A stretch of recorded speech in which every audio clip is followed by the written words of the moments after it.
Good morning and welcome everyone. Happy Wednesday. I will give it a minute to give all attendees the opportunity to join. I see people are trickling in.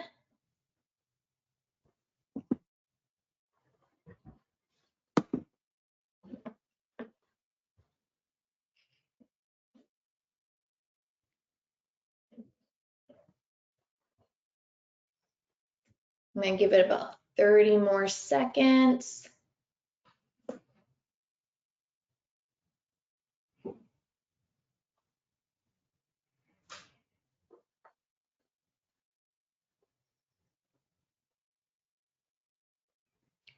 Okay. All right. Well, I'm Joanne Chase, Field Marketing Lead here at Fieldwire, and I want to welcome you again to our last live webinar of 2021, Streamlining the Punch List Process with Fieldwire. So to kick things off, some housekeeping announcements. First, I just want to make sure everyone can hear me okay. Hopefully you can. If not, go to webinar. You probably just have to look for the browser and make sure that your volume is up. So moving on, this webinar will be recorded and a copy of the recording along with the copy of the slide deck will be emailed to you before the end of the week, so you can keep an eye out for that. To keep things moving along, we're going to mute all attendees throughout the session. However, we do encourage engagement, so please feel free to add any comments in the chat and direct all questions in the Q&A pane. We've allocated time at the end of the presentation to answer your questions. Of course, this is a very short webinar, so we will try our best to get to all your questions. And if we do not, don't worry, we'll definitely have one of our experts reach out to you directly to answer your questions. So with that, I'd like to introduce our two construction experts today. We have Ben Haddock, our Construction Solutions Manager, and Josh Kinzel, our Construction Success Manager. So with Ben, he has over 7 years of industry experience. He's an established professional engineer. He's consulted with Brown and Caldwell, and he's also has experience in biotech construction. Josh, he has a very unique background. He's spent 17 years in the industry. He's a master electrician, now has jumped over to the dark side, the tech side, and he's previously owned his own electrical company and worked as a project manager for Big State Electric. So with that, Ben and Josh, take it away. Awesome. Thanks, Joanne, for that introduction. What I want to do first is kind of give a quick Fieldwire overview for those of you who may not be familiar with the platform. Really, there are three primary problems that construction teams face daily and affect all types of different projects. One would be accessing the most up-to-date and relevant information when they need it, and no matter where they are on the job site or in the city as a whole. Being able to plan and manage work in the most effective way possible. And three would be having the ability to quickly and easily document and track all aspects of their project and then follow up with highly detailed reports. With the industry growing and teams being asked to take on a lot more responsibility, having the ability to set, track, and accomplish milestones while staying ahead of potential issues has never been more important. So here at Fieldwire, we've created a platform where through documentation and communications, your teams are set up for success from the very beginning. Fieldwire's solutions to these problems was to create an easy to use, intuitive cloud-based solution that allows you to access and capture data remotely from your laptops, your cell phones, or your tablets. Construction documents such as plans and specifications are stored electronically and accessible both on and offline. This allows your team to always have access to critical project documentation to minimize risk and delays due to the lack of information. Fieldwire tasks were built to eliminate inefficient emails and unclear phone calls. We've all had those phone calls. Through tasks, you can easily assign work, track progress, store and access relevant documentation, and have clear and concise communication between all your team members, all from a single platform. Last, while capturing this information during the life of your project, you can easily generate reports to keep all team members, both within and outside of your company, updated on the status and the health of the project. For today's discussion, we're going to be discussing how to set up a punch list in Fieldwire and how to document and track these issues. And for that, we're going to be needing to use the Fieldwire task module. So from here, I want to go ahead and jump into what is a task. Well, task, when you create a task, is something that needs a scope of work that needs to be affected by somebody else or needs to be tracked and monitored by a group of people or a single individual even. So what is a task? What does that look like? When you open a task, we're going to go through what the anatomy of a task is.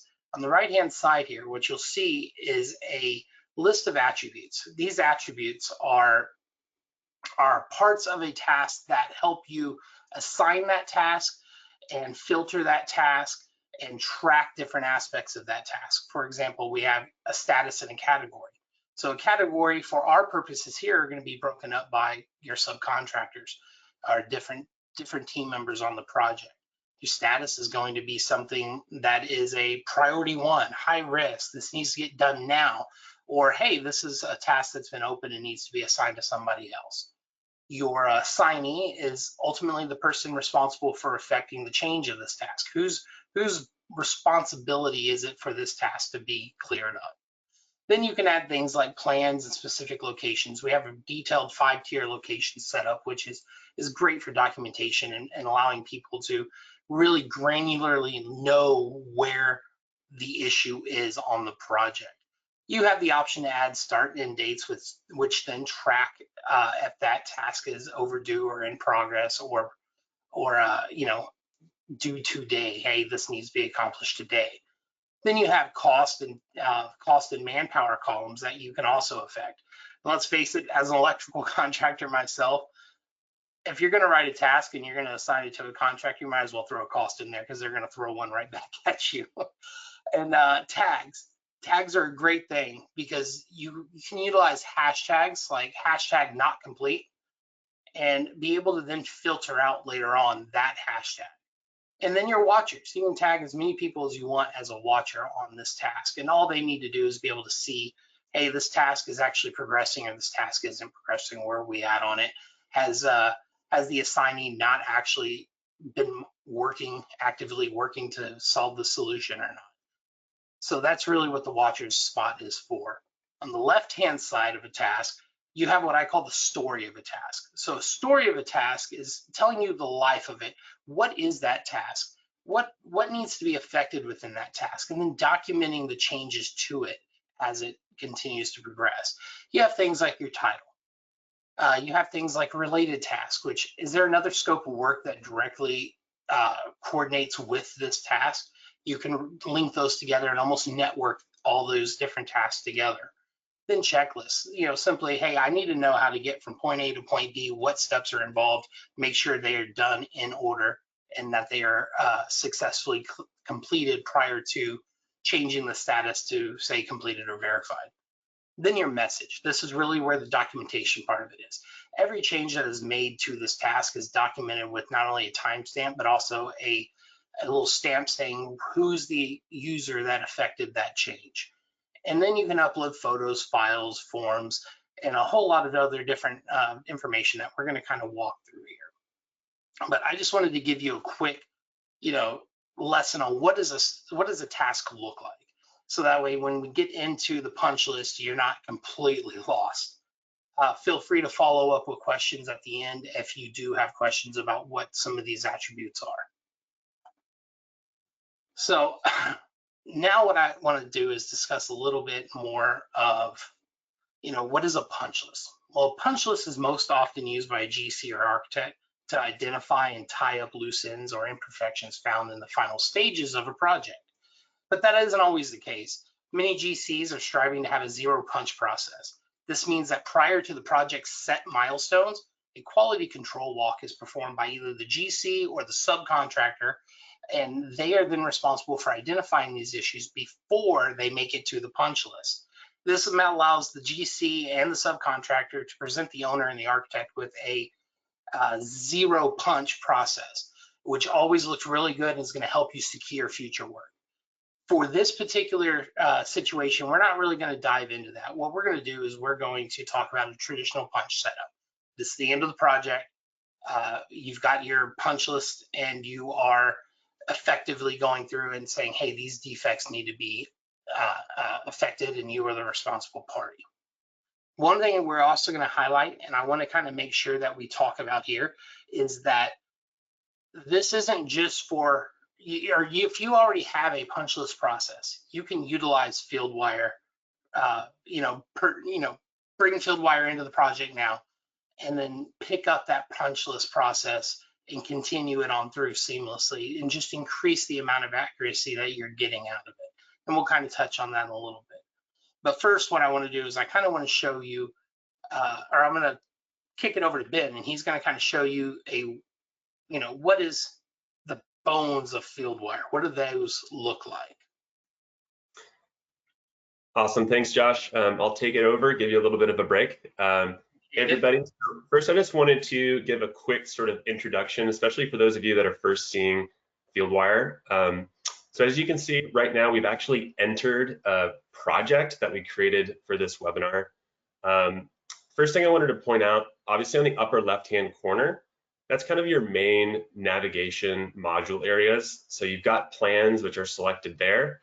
Obviously, since plans are selected, you can see all of those drawings listed there on the right-hand side, each individual tile being a sheet in the drawing package. Fieldwire essentially is going to automatically number and name those drawings. You've also got your task module, which we're going to dive into a little bit further. Really, that's kind of the core of how you're going to be able to manage this punch list process, as Josh mentioned. Photos, so regardless of how you add photos to Fieldwire, whether you add them to forms, tasks, or you just add them to the project in general, they'll all be stored there. And you've also got your forms and your files as well. So regardless of how you're navigating Fieldwire, if it's through Android, iOS, through an iPad or a computer, those are really the main navigation areas that are going to be the same across all the platforms. So directly below that, this is really how you're going to be grouping together your tasks, and they're really what we call categories. So all categories is just the way that your company has decided, okay, this is how we're going to group together our tasks and how it makes sense for our project. So in the case of a punch list process, all of these categories are really just going to represent the different sub trades that you're going to have on a project. So for example, you've got an electrical sub trade, and in this example, you can see that there's a number 12 directly next to that category. That just means that there's 12 punch list items that are associated with the electrical subtrade. So if you were to select this one, you'll notice that there's a number on the right-hand side, 7 on that individual sheet. That means there's 7 individual electrical punch items on that project, and then there's 5 on the ceiling plan over there as well. So now let's go ahead and jump into the task module. So if you jump into tasks, first you're going to see is this overall Kanban view. This is really kind of the operational control center where you're going to be able to manage your punch process from web. You'll see kind of the same idea. You're actually able to sort and filter for the categories on the left-hand side, exactly as we showed on the category on the plans tab. You can select the electrical category, and you can see exactly how many electrical punch list items that you have on a project. And you can see how they're split between different columns, and those columns just represent the statuses that Josh touched on in the anatomy task slide. These statuses you can actually customize depending on what type of flow you really want your company to be working through. In this setup for punch list, we have by default, every item that's opened is just an open item. You also got your high priority, so ones that are affecting critical path or your project schedule. Those would be high priority issues. And then as those punch list items are brought through the flow, they'll go from to complete, and then they're going to be verified by the GC on your project. So now that I've kind of given an overview of how this is set up, I'll pass it back to Josh just to get a little bit of details of how this really works practically for your company. Awesome, appreciate it, Ben. So like I mentioned prior to jumping into this, if you have a project and you're currently using an Excel document or a Google Sheet or some kind of form like that to track your punch, which is pretty common, you're probably looking at something that's similar to this. As long as you go through and you alter a few of the column locations to match up with the task importer that we have available on the task, you can take each one of these individual task items that have a title, a status, a category, an assignee, a plan. You can add in your building tiers and your description of what that issue is, as well as adding a punch list to it, and automatically import it using this importer into Fieldwire. So how would you do that? You would go through and you would take these items, you would copy, you would come in here and you would paste, and then you would import. That's exactly what I did to create the majority of these tasks that you're seeing here. What that did is, because each one of these tasks is assigned to a sheet, it automatically assigned that task to a sheet as well. So when you're looking at it, you know, we touched on a column for your status column name, but we also touched on a color. So we colorize this as red. High priority is red. Open is just yellow. Complete is green. Verified is blue. So those colors directly tie to your status. But what also you may notice is we have a teardrop shape, we have a square shape, and we have a diamond shape. What do those mean? Well, a square shape is a task or punch list item that has been created that doesn't directly tie back to a sheet or a plan in any way. A diamond ties back to a sheet, but not to a specific location within that sheet. A teardrop, on the other hand, ties back to a specific location within that sheet. So what I want to do is I kind of want to jump through here and show you a little bit about what that looks like. So our game plan was we have a full punch list pre-walk that we want to do. Rooms 107, 108, 109, 110, they're already created. That's already in here. So my superintendent goes out and he jumps on site and he says, okay, first thing I need to do is I need to open up this task, 107. Let's go ahead and click on this the little sheet icon here. It's going to take me to the sheet. Now on the right-hand side, I can see all my rooms. I see on the plan here, each one of the room locations. So let's go ahead and start doing a punch walk for this room. So what I'm going to do is I'm going to come in here and I'm going to open up this punch list.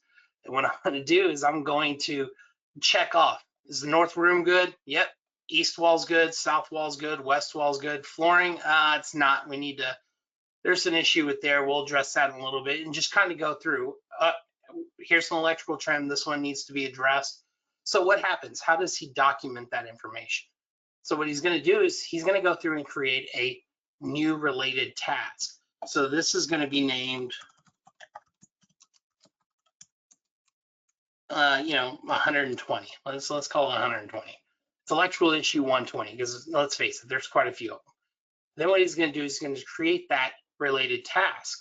He's going to open that related task and start filling in the information. So we wanted to associate back to this same sheet, which is A201-2.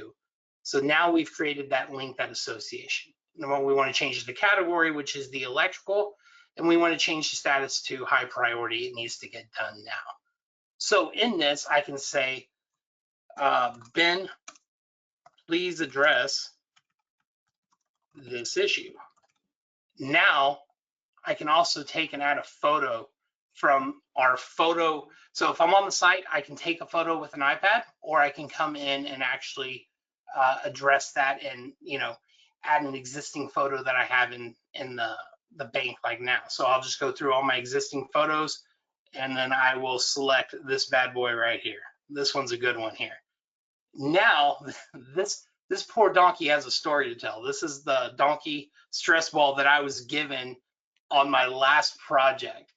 And let me tell you, I used the crap out of it because I didn't have a platform like Fieldwire to really help me organize and manage all this stuff. Had I had Fieldwire on this particular project, I had it on others, but had I had it on this particular project, this poor donkey would still probably be alive. One of the things I want to point out here are, stress impact 1, and then stress impact 2, and stress impact 3. And the reason I do that is to let you know, hey, you can now modify this photo as well. So when I send this over to Ben to be actually, affected, he's going to have access to those changes. So what I'm going to do now is I'm going to go ahead and assign it to Ben. So Ben is going to, as soon as I change that status, he's going to get a notification. Oh, look, he's already said working on it now. So I assigned it to Ben. He's getting a notification on it, letting him know that this needs to be addressed. What we're going to do is we're going to come back to this room and we're going to find that issue. So we have a high priority issue that needs to be addressed in this room. We're going to filter out by electrical. Here it is. Now we're going to take it and drop it to that specific location.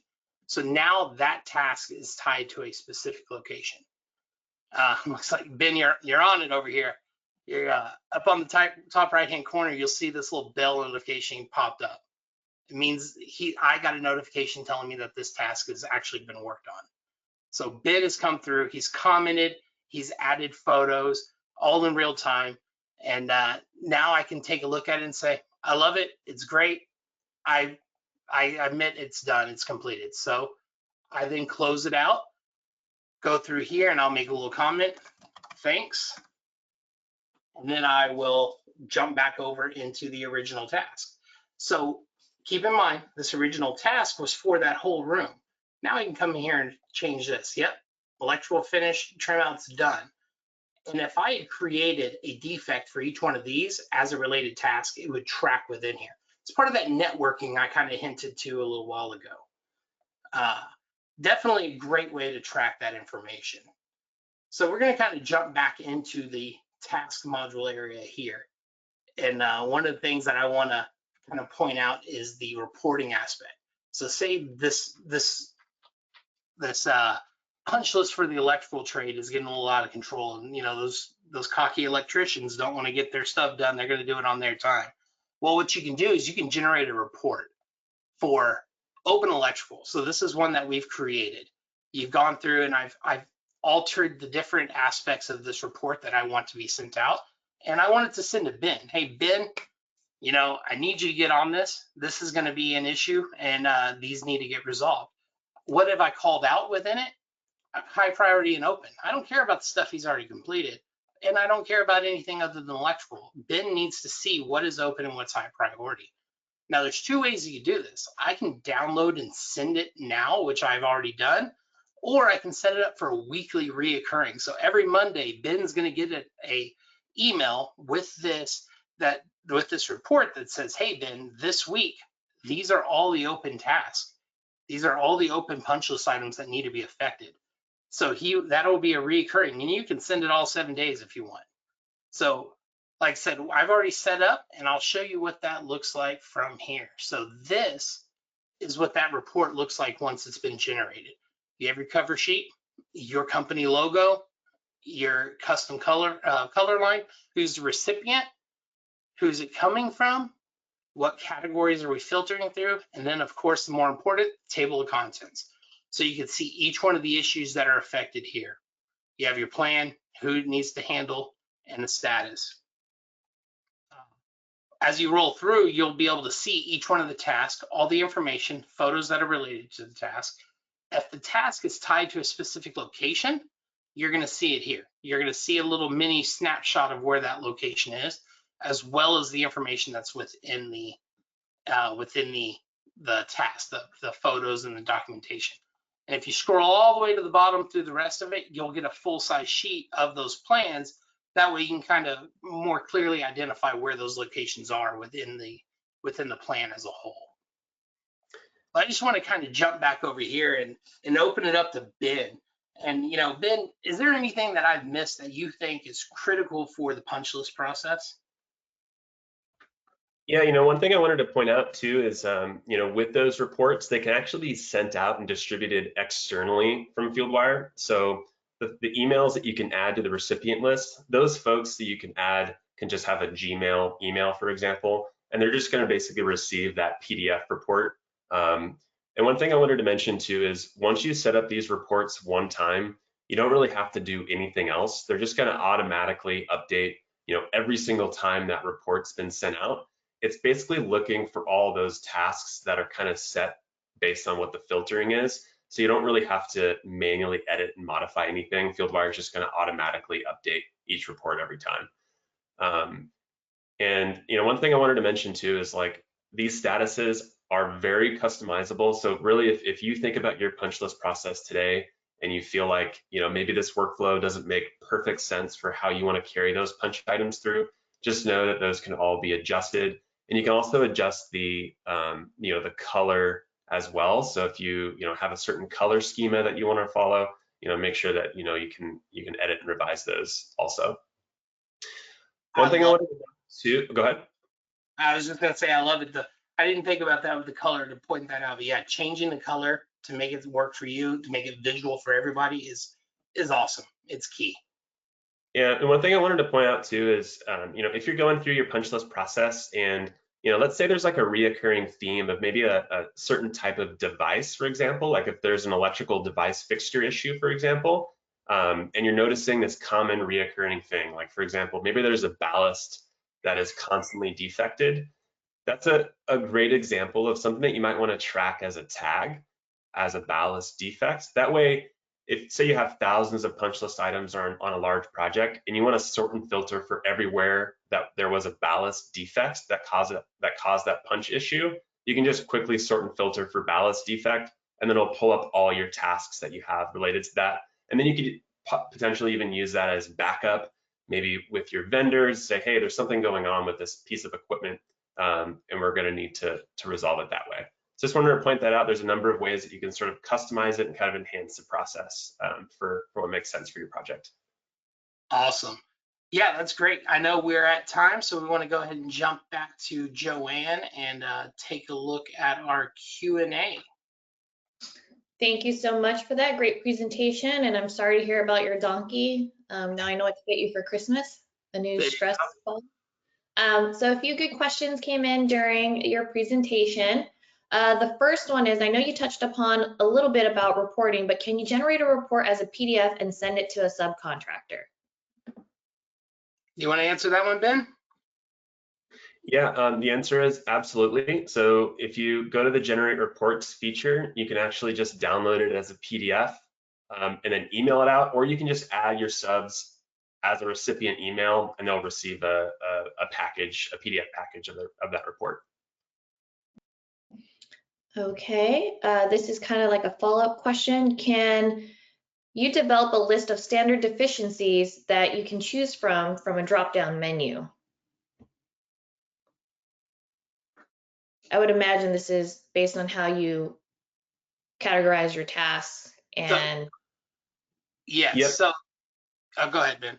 Yeah, so there's kind of a number of ways that you potentially could do that. So for example, if you have deficiencies that are going to occur for like every type of electrical installation that you're doing, what you can do is you can build out a checklist that has all the standard deficiencies that you need to run through for that type of task.